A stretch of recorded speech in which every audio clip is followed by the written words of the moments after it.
YTN 라디오 이동현 뉴스 정밀승부 3부 시작하겠습니다.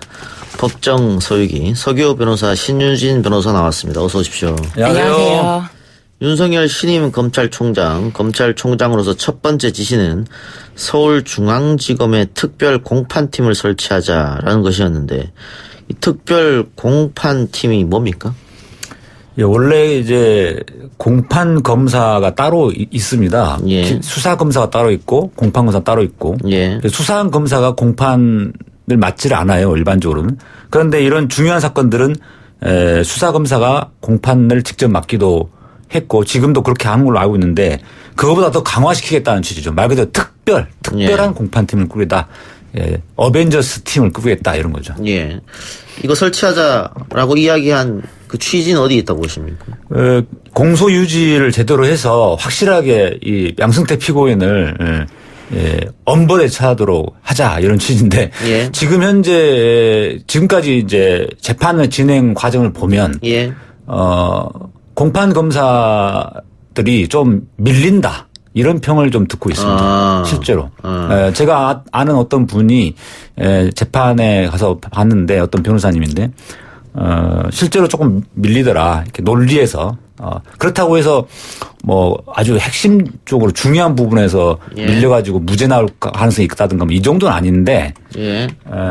워낙에 그 양승태 피고인 쪽의 변호인들이 사소한 부분까지 막 물고 늘어져 보니까 좀 밀리더라 논리에서. 예. 이런 이야기도 좀 있습니다. 양승태 대법원장도 법조인 출신이고 하니까 그런데 이제 직접 수사했던 검사들은 그 사건 기록을 일일이 다 검토하면서 기소를 했기 때문에 그 수사 검사만큼 이 사건을 잘하는 사람이 없거든요. 그래서 이 사람들이 직접 증인신문이라든지 이런 거를 해야만 생생하게 반대신문이라든지 뭐 주신문을 할 수 있기 때문에 이게 특별공판팀이 운영이 될 필요가 있는 거고 그리고 사실 이 재판이 얼마까지 갈지 몰라요. 예. 사실 사법농단 이쪽뿐만이 아니라 이제 다른 때까지 확대했지만 이 재판 자체가 얼마나 오래 갈지 모르는데 검찰은 인사이동이 있잖아요. 그러면은 수사한 검사도 공판에 직접 참여하다가 다른 데로 인사이동이 되면은 예. 그러면은 이것이 이제 흐트러지니까 안 된다. 그래서 끝까지 유죄가 나올 때까지 여기에 묶여 있어라라는 취지죠. 예. 그리고 또 한 가지 말씀드리면 이게 이제 법리 문제가 많이 불거지고 있어요. 이게 양승태 피고인 쪽에서 이런 저런 뭐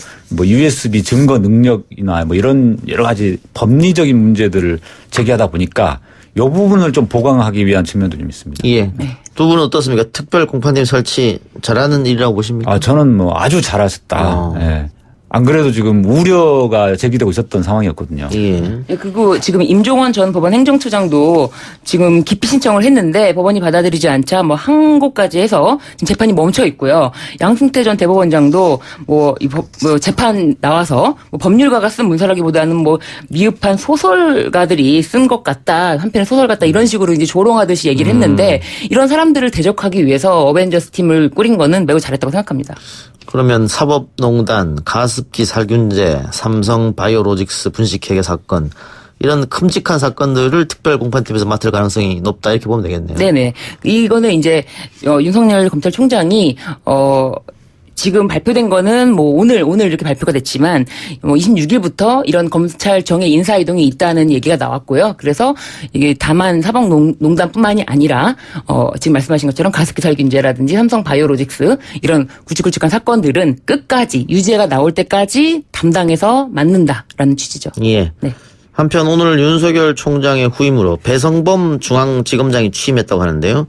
배성범 지검장이 어떤 사람인지 좀 소개해 주시죠.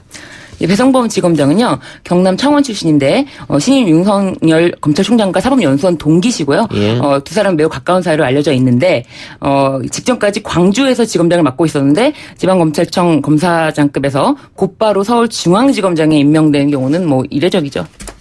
그렇군요. 알겠습니다. 다른 얘기 해보죠. 지난 주말 공개된 고유정 체포 당시의 영상이 논란이 좀 되고 있습니다. 일단 너무 태연하게 자신은 아니다라고 반응하는 그 모습에 그 영상을 본 분들이 많이 좀 놀랐던 것 같습니다. 네네. 저는 체포 당시 그 영상 공개된 보도 프로그램을 봤거든요. 예. 봤는데 보니까 이게 취재팀이 취재한 게 아니라 그 경찰이 촬영한 거를 넘겨준 거예요.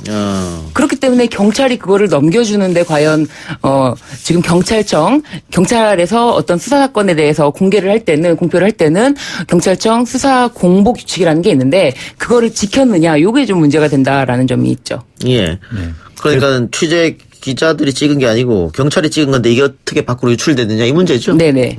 이제 그 영상을 보신 분들은 대체로 되게 놀라워하고 좀 가증스럽다 이런 표현, 이제 어떤 반응. 예. 그리고 국민의 알 권리를 위해서 정당하다라는 의견들이 되게 많아 보이는데요. 예.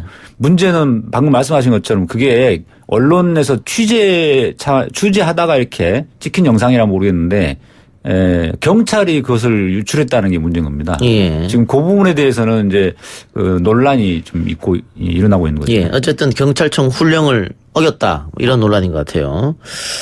네. 그 부분에 대해서 뭐 어쨌든 경찰에 조사를 하고 있다고 하니까요. 네. 그게 공개할 때 원칙적으로 공개가 금지되는데 예외적으로 공개되는 사유가 있습니다. 뭐 범죄 수법이 이제 수법에 대해서 이런 걸 공개해서 다시 재발 방지라든지 아니면은 뭐 현재 범죄 현상에 대해서 오보가 지나치게 많아서 이런 걸 바로잡기 위해서라든지 그런 목적이 있고요. 그리고 경찰청에서 이렇게 수사 사실에 대해서 공표를 할 때는 취재를 누구에게 어느 특정 언론사에게만 공개하는 게 아니라 공정한 취재를 할 수 있도록 공정한 기회를 줘야 되거든요. 그런 부분도 좀 규칙 위반이라고 볼 수는 있습니다. 네, 그렇죠. 이제 기본적으로 수사 기밀이기 때문에 원래는 공개해서는 안 되는 건데 만약에 한다고 하면은 모든 언론사를 상대로 뭐 공개 브리핑을 해서 해야 되는 것인데 특정 언론사에만 이제 딱 자료를 준 거잖아요. 그래서 그 부분은 좀 문제가 있다고 저는 생각이 됩니다. 그렇긴 한데 이게 저는 한편으로는 경찰이 이 공개하기 전까지는 좀 많이 철저하게 좀 마치 피의자 고유정을 보호하고 있는 것처럼 비춰진 것들이 있거든요. 예. 뭐 내부 게시망에다가도 이런 글을 썼어요. 뭐 현대판 조리돌림이 될 수 있으니까 이런 거를 좀 삼가해야 된다 이렇게 얘기를 썼고 그리고 현장 검증도 안 했잖아요. 근데 저는 한편으로는 좀 경찰 입장이 그 당시에는 이해가 되는 게 지금 검경 수사권 조정과 맞물려서 경찰이 인권 경찰의 모습을 보여줘야 좀 더 경찰에게 어떤 수사권이 넘어오는 데 있어서 차질이 없을 텐데 마구 지금 고유정이 지금 자기 얼굴이 공개되고 이런 거에 심리적인 변화를 느꼈을 때 현장 검증까지 하는 경우는 무리하게 수사를 진행해서 고유정의 심리가 변화가 돼서 아무런 자백을 안 했다면은 사실 경찰이 좀 많이 힘들지 않았을까 싶어서요. 그 재판이 이제 시작이 됐다고 하는데 전 남편 살해 사건에 대한 앞으로 재판 과정 어떻게 예상하십니까? 이게 지금 전 남편 살해 사건에 대해서는 뭐 이미 많이 이야기 나왔듯이 시신이 발견되지 않았더라도 여러 가지 정황 증거를 통해서 살해됐을 가능성이 충분히 있기 때문에 유죄 선고는 가능하다고 저는 생각이 되고요. 뭐 거의 계획적 범행으로 그거는 인정될 텐데 오히려 의붓아들 사망 사건이 지금 약간 오리무중에 빠진 상태죠. 지금 의붓아들 사망 사건에 관해서는 경찰에서 현 남편과 고유정 두 사람 모두를 피의자로 전환했어요. 네. 이제 현 남편은 굉장히 억울하다는 입장이거든요. 네, 현 남편은 지금 자기가 5개월 동안 업무상 그냥 과실치사죠. 예. 과실치사 혐의로 피의자로 입건돼서 자기 가족이 산산 파탄이 났다. 지금 굉장히 힘든 상황이다라서 국민청원까지 했고요. 지금 고유정에 대한 수사를 부실하게 하는 동안 자기만 지금 너무 힘든 상황에 처해져 있다라고 하는데, 뭐 고유정이 지금 의붓 아들에 대해서 살인 뭐 그런 거에 대한 어떤 지금 정황 증거라든지 이런 것도 좀 많이 부족한 것 같아요. 수사를 계속 한다고는 하는데. 알겠습니다. 이제 좀 의문이 드는 게 이제 3개월 이상 지났던 상황에서 지금 갑자기 이제 피의자로 그 현 남편을 피의자 신분으로 조사하는 게 좀 이상하긴 한데 더군다나 이제 6살짜리 아들인데 그렇게 아무리 잠자는 중에 이렇게 눌렸다 하더라도 그게 그렇게 질식사가 가능하냐. 이제 우리 상식적으로 좀 이해가 안 되는 부분도 많이 있는 상태였고요. 예. 조금 더 지켜봐야겠네요. 이 문제에 대해서는. 예. 그리고 정의당 윤소아 원내대표에게 협박성 소포를 원한 혐의를 받는 인물이 검찰에 붙잡혔고요. 오늘 구속영장 실질심사에 들어갔습니다. 결과는 아직 안 나온 상태인데 어떻게 구속영장이 나올 것 같습니까? 어떻습니까? 이게 영장이 청구된 걸 보면 일반적으로 협박죄라는 것 자체는 사실 징역 3년 이하의 형에 처해지는 사건이라 좀 가벼운 범죄입니다. 아주 중대한 범죄는 아니거든요. 그런데 이게 이제 국회의원에 대한 협박이라는 예. 부분이 좀 하나 좀 무거운 부분이 있고, 그다음에 또 한 가지는 이 피의자가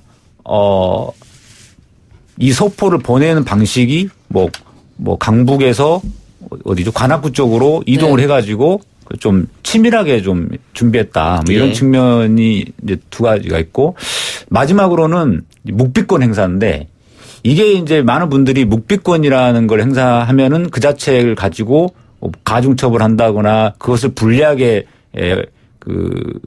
판단을 할 때 근거로 삼으면 안 된다라고 생각을 하는데, 현실적으로 그 수사 과정이나 재판 과정에서는 그게 불리하게 작용되는 경우가 있습니다. 지금 단식도 하고 있대요. 지금 현재 상황이 그런 상황이거든요. 딱. 왜냐하면은 묵비권을 행사하는 것이 정당화되려면 경찰이 수사기관이 뭔가 편파적이고 강압적인 수사를 했다거나, 또는 그 묵비권 행사할 만한 어떤 특별한 사정이 좀 있을 때 예. 그렇게 이제 이해가 되는 건데, 지금 보면 딱히 이유가 잘 안 보이거든요. 경찰이 이 사람 잡기 위해서 CCTV를 1000건 정도를 확인했다고 합니다. 예. 네.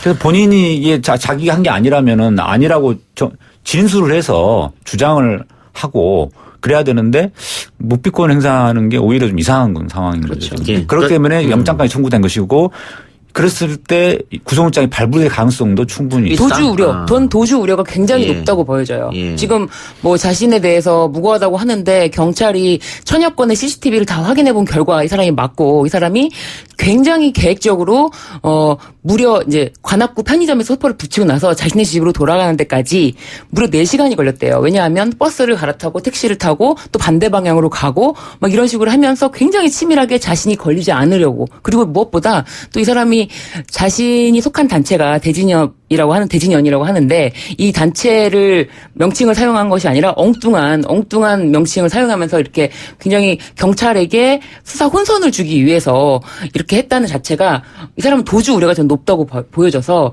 구속영장 발부 가능성이 있지 않을까 싶습니다. 예. 지금 경찰 조사에서도 묵비권 행사했고, 영장 실질 심에서 아마 네. 이야기 안 할 것 같아요. 네. 근데 범인이 서울대학생 진보연합 소속 간부라고 하는데, 이 대진연이라는 곳 어떤 곳입니까?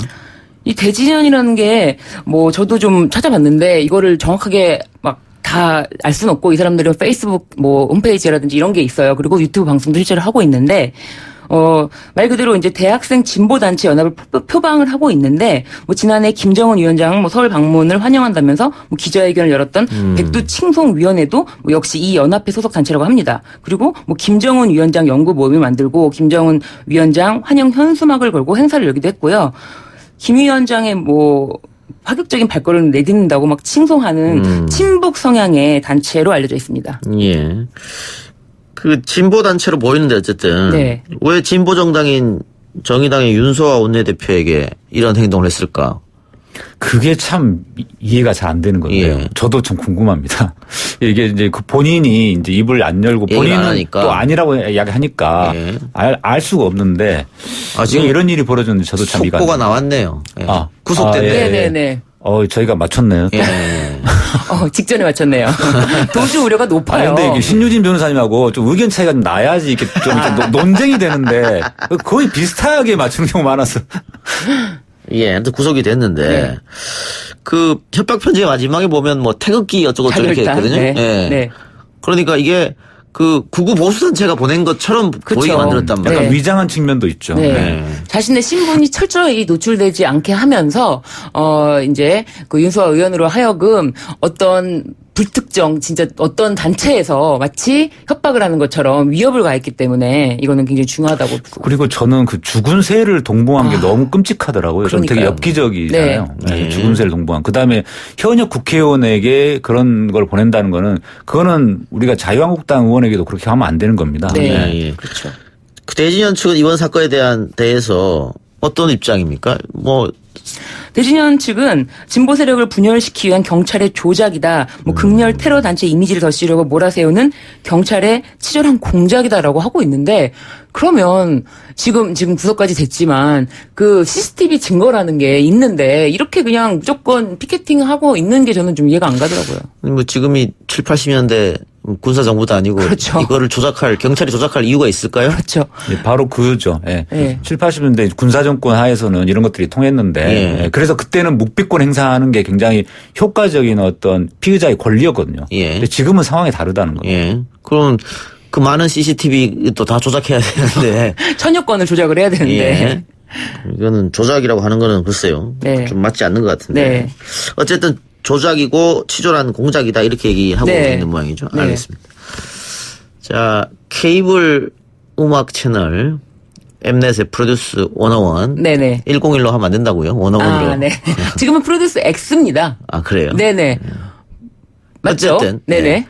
투표 조작 의혹에 휩싸였습니다. 네네. 이 팬들이 네. 이거는 조작이 아니면 이런 결과가 나올 수 없다라고 네. 했고 경찰이 지금 관련해서 CJ ENM을 압수수색했다고요. 네. 일단 이 사건 개요를 짧게 좀 설명해 주시죠. 어떻게 이 된 사건 개요가 이 투표를 실시간 투표를 하는데 실시간 문자 투표 자체가 어떤 특정한 수의 배수라고 해요. 그래서 이런 숫자가 나오는 게 좀 의아하다라고 문제가 제기됐는데 이게 실시간 방송을 실제로 볼 때는 이걸 알 수 없었다고 해요. 알 수 없는데 나중에 보니까 이제 투표 수가 이상하다라고 문제를 제기한 거죠. 그런데 사실 이게 전체 투표수를 다 한 게 아니라 뭐 반올림한 거다. 그래서 이런 숫자가 나올 수 있다. 이런 쪽의 얘기도 있더라고요. 근데 워낙에 지금 이게 굉장히 국민 프로듀서 그래가지고 이제 공정한 국민들이 선택한 사람들이 직접 뭐 데뷔를 하는 프로그램이라고 광고를 한 거에 비추어서 좀 문제가 있다라고 하면은 그걸 좀 정확하게 짚자라는 취지로 수사를 하는 것 같아요. 예. 근데 어쨌든 이 팬들은 속았다. 네. 사기라는 입장이고 확인되지는 않았습니다만은 과거 CJ에서 이랬다고 하던 사람들이 또 증언한 게 있는데 네. 등수를 미리 정해놓는다. 뭐 이런 얘기도 있더라고요. 전 사실 그 점이 한편으로는 이해가 돼요. 이게 10명을 맞추잖아요. 예. 그러면 랩을 하는 담당하는 애도 필요하고 노래하는 애도 필요해요. 예. 그리고 또 뭐 댄스를 잘하는 사람도 필요하고 이 필요한 인원이 세팅이 돼 놓고 해야 되는데 뭐 일단은 그 편집자들이 눈에 띄는 사람들을 주로 많이 화면에 비춰줘요. 그렇기 때문에 어느 정도 그거를 PD픽이라고 하거든요. PD가 찜해놨다. 그렇기 때문에 얘는 어떤 편집과 영상의 기술로 인해서 굉장히 팬들의 또 마음을 움직여요. 실시간으로 보면은. 저도 예전에 프로듀스 101 할 때 실시간 문자 투표를 했었거든요. 예. 네, 실시간 문자 투표를 했는데 그 당시 화면을 보면서 저도 모르게 마음이 움직이는 거예요. 그 PD의 그 편집과 저는 사실 조작인 것 같은 나중에 보니까 제가 그 사람 안 좋아해요. 근데 그 방송을 볼 때는 저도 모르게 거기 심취해서 어머 어떻게 쟤 붙어야지 하면서 문자를 보내고 있는 거예요. 예. 그렇기 때문에 어느 정도는 일정 편집으로 추릴 수가 있다고 봐요. 아이돌 이제 될 사람을 추려놓고 네. 예. 지금 이게 논란이 커지니까 네. 일단 제작진에서는 득표수를 집계 및 전달하는 과정에서 오류가 있었다. 네. 그러면서 최종 순위에는 변동이 없다라고 그렇죠. 해명을 했습니다만 네. 논란에 사그라들지 않았고요. 그렇죠. 그래서 엠넷이 경찰에 수사를 의뢰해서 이제 수사가 들어갔잖아요. 네네. 그리고 압수수색됐고. 네. 이거는 뭐 어떤 혐의를 나중에 이게 뭐 업무방해 뭐 이런 겁니까 이게? 사기죄? 사기죄는 되게 어렵고요. 뭐 예. 사기죄는 기망을 통해서 재물을 업무방해 정도 네. 할수 업무방해. 있겠습니다. 네네. 지금 팬들이 소송 준비한다 이런 얘기도 있단 말이죠. 네, 배임도 가능하려나 하지만 그것보다도 지금 이게 문제가 되는 게 국민들에 대한 배신감 이거를 예. 좀 어떻게 보면 한편으로는 또 엠넷에서 이걸 잠재우기 위해서라도 이렇게까지 해야 된다. 그래서 자기네는 어차피 1등부터 이제 10명, 10등까지는 변함이 없다. 순위에는 변함이 없으니까 그 팬들이 데뷔 못하면 어떻게 할까 그 걱정하는 마음을 잠재워주기 위해서 순위에는 총 집계가 혹시 잘못되었더라도 총 순위에는 변함이 없다. 이렇게 얘기를 하는 것 같아요. 예. 네. 알겠습니다. 하나만 더 마칠까요? 네. 오늘 대법원 판결이 하나 있었는데요. 2013년 3월에 미디어워치의 변희재 씨가 김미아 씨를 친노 종북 좌파로 지칭하면서 성균관대 석사 논문에 표절 의혹이 있다라고 보도했고 같은 내용을 변희재 씨 트위터에 올렸습니다. 그래서 김미아 씨가 명예를 훼손됐다 그래서 소송에 들어갔는데 6년 만에 지금 변론이 났거든요. 대법원에서 명예훼손이 인정됐다고 하면서 변희재 씨가 김미아 씨에게 1,300만 원을 배상하라. 이런 판결. 너무 작네요. 더 훨씬 많이 때려야 되는데. 근데 이 6년이나 걸릴 이유가 있습니까? 이런 재판이? 그러게요. 그게 그렇게 이제 1심, 2심, 3심 합쳐서 6년. 좀 많은 좀 긴 편입니다. 예. 예.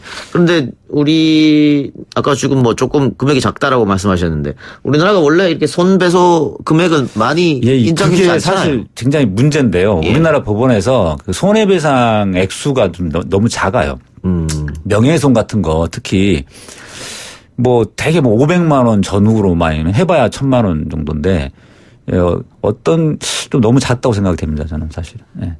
신입에서 어떻게 생각하십니까? 그렇죠. 우리나라는 징벌적 손해배상 그런 거를 도입하지 않았기 때문에 사실 거의 위자료잖아요. 그리고 이걸 또 생각해야 돼요. 변호사 비용을 생각해야 되거든요. 그 사건을 맡기면은 1심 변호사 비용, 2심 변호사 비용 하면은 기본적으로 2천만 원 넘어갈 수도 있어요. 근데 1,300만 원 받아봐야 변호사 비용 공제하면 남는 게 없어요. 그리고 또 한 가지 좀 문제가 있는 게 우리나라 재판 과정에서 예를 들어서 1억을 청구했다. 근데 1,000만 원만 인정됐다. 그러면 10분의 1만큼 소송 비용을 10분의 9만큼 소송 비용을 이제 원고가 부담하게 돼 있어요. 아, 그렇습니다. 비율로. 비율로. 그러면은 내가 분명히 피해를 당해서 피해자인데 그 비용 청구를 많이 했다는 이유로 변호사 비용을 오히려 내가 물어줘야 되는 상황이 벌어지는 거거든요. 너무 황당한 거죠. 저도 그래서 항상 의뢰인들은 항상 이렇게 알거든요. 우리가 이기면 전부 다 소송 비용 안 내는 거죠. 변호사 비용 안 내는 거죠. 라고 하는데 그러니까 적정 금액을 청구합시다. 적정 금액. 네. 아, 그런 게 있군요. 네네네. 알겠습니다. 깨알 같은 법령 상식. 네. 감사합니다. 두 분 말씀 여기까지 듣겠습니다. 수고하셨습니다. 네, 감사합니다. 감사합니다.